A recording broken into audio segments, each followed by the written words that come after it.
میرے نبی پاک علیہ السلام نے فرمایا اگر تو رب پہ بھروسہ کرے گا نا تو جس طرح پرندے صبح بھوکے نکلتے ہیں گھونسلوں سے، نہ انہیں پتا ہوتا ہے کس دفتر میں جا کے بیٹھنا ہے، نہ یہ خبر ہوتی ہے کہ مزدوری کہاں کرنی، نہ یہ انہیں پتا ہوتا ہے کہ میرا رزق کہاں ہے، وہ نکل آتے ہیں اللہ کے بھروسے پہ۔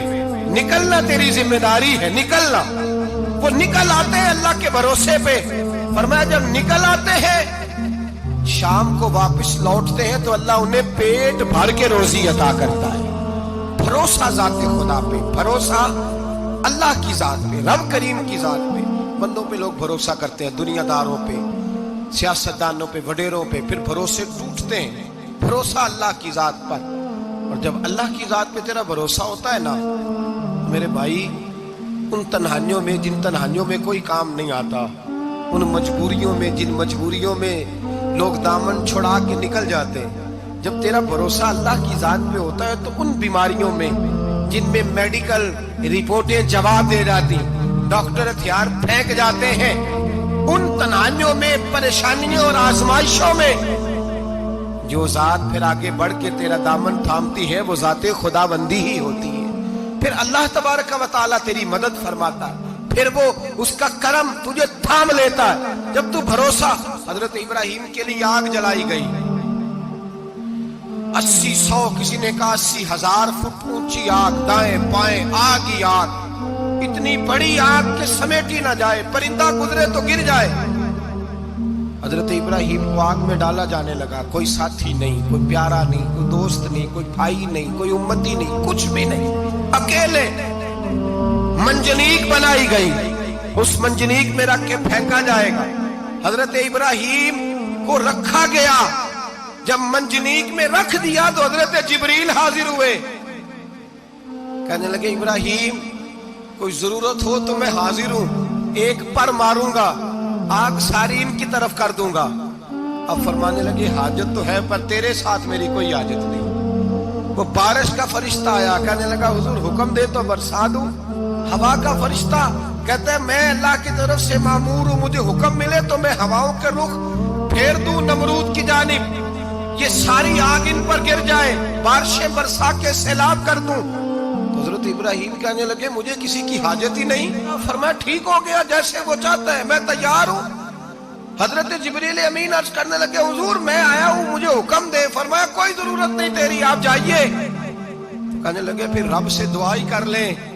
تو حضرت ابراہیم کی آنکھوں میں 2 آنسوں کے قطرے چمکے، فرمانے لگے رب کو نہیں پتا اس کا خلیل کس حال میں ہے، وہ نہیں جانتا میرا مالک ہے، میرا رب ہے، میری پیشانی اس کے سجدے کی لذت سے آشنا ہے، میں صرف اس کی بارگاہ میں جھکتا ہوں۔ جب مالک وہ ہے، رازق وہ ہے، پیدا کرنے والا وہ ہے، دینے والا وہ ہے، سننے والا وہ ہے، تو پھر مجھے پڑھ کر سنانے کی حاجت نہیں۔ جبریل آپ جائیے، میرا بھروسہ اللہ کی ذات پہ ہے، میں جانوں اور میرا خدا جانے، بیچ میں کوئی نہیں آئے گا۔ حضرت سیدنا اور پھر اللہ تبارک و تعالیٰ کے نبی کا بھروسہ تھا تو پھر آزمایا گیا ان کا بھروسہ۔ یہ نہیں کہ آگ پھینکنے سے پہلے بجھ گئی، بلکہ تمام کتابیں اٹھائیے، آگ میں ایک دفعہ گرنا پڑا، آگ کے اندر جھونس دیے گئے، ڈال دیے گئے۔ جب آگ میں گرے ہیں پھر آواز آئی ہے یا نار کونی بردم و سلاما علی ابراہیم، اے آگ اب تو ابراہیم کے لیے سلامتی والی بھی ہو جا اور ٹھنڈی بھی ہو جا۔ تو رب تعالیٰ فرماتا ہے تو مجھ پر بھروسہ کر، میری ذات پر تیرا توکل ہونا چاہیے۔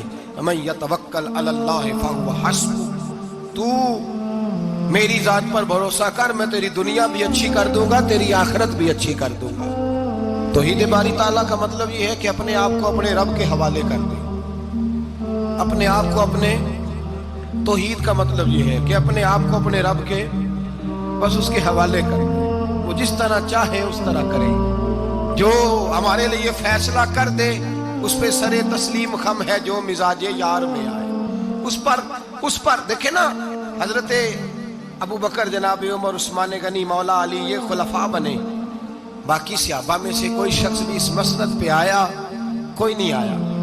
پھر کچھ صحابی گورنر بنے، حضرت بلال حبشی کسی عہدے پہ بھی فائز نہیں ہوئے، نوکری سب سے زیادہ، ایک عہدہ بھی نہیں، لیکن تاریخ میں کوئی کمزور حوالہ بھی نہیں کہ کبھی حضرت بلال نے کہا ہو کہ میں بڑا پریشان ہوں، کچھ بھی نہیں، جائیداد نہیں، یار بنا کچھ نہیں، گھر کوئی نہیں، تو چلو مکان بن جاتے، 2 دکانوں کا کرایہ ہی آنے لگتا، کوئی بات نہیں فرمائی، زندگی کو مطمئن گزارا۔ وہ حضرت بلال کہنے لگے جو میرا مقام ہے وہ تو کسی اور کا ہے ہی نہیں، وہ تو کسی اور کا ہے ہی نہیں۔ صحابی جہاں بھی تھے وہ کہتے تھے حوالے کر دیا اپنے آپ کو اپنے رب کے۔ حضرت فاطمہ بنت قیس ایک صحابیہ تھی، ان کے خاوند کا وصال ہو گیا، ایک امیر آدمی کا رشتہ بھی آیا، اور نبی پاک صلی اللہ علیہ وسلم کے غلام اسامہ بن زید کا رشتہ بھی آیا۔ یہ اسامہ غریب بھی تھے، غریب تھے، غلام بھی تھے، رشتہ آیا۔ اب انہوں نے حضور کی رضا دریافت کی تو نبی پاک کا جھکاؤ غلام اسامہ کی جانب تھا۔ اب ان کے سارے گھر والے کہنے لگے حضور کا اگر تم سمجھتی بھی ہو تو مشورہ ہے، چاہت ہے، حکم تو نہیں نا، ہر آدمی کو اجازت ہے، مرضی سے نکاح کر سکتا ہے، تو آپ امیر آدمی سے رشتہ کریں جو آپ کو خوش رکھے۔ حضرت فاطمہ بنت قیس کہنے لگی ماں باپ سے آپ میری فکر نہ کریں، مجھے میرے نبی کے حوالے کریں، اللہ مجھے کبھی ضائع نہیں کرے گا، میرے بھائی اپنے آپ کو رب رسول کے حوالے کرو۔ ہم لوگوں نے اپنے آپ کو اپنی سوچ کے حوالے کیا ہے، نفسیاتی مریض بن گئے ہم لوگ۔ پریشانی ہے کہ ختم نہیں ہوتی، دقت ہے کہ ختم نہیں ہوتی، مفت کی آوازاری ہے، ہر وقت لوگ ڈپریشن اور ٹینشن کا شکار ہیں۔ بھائی اپنے آپ کو اپنے رب کے سپرد کرو۔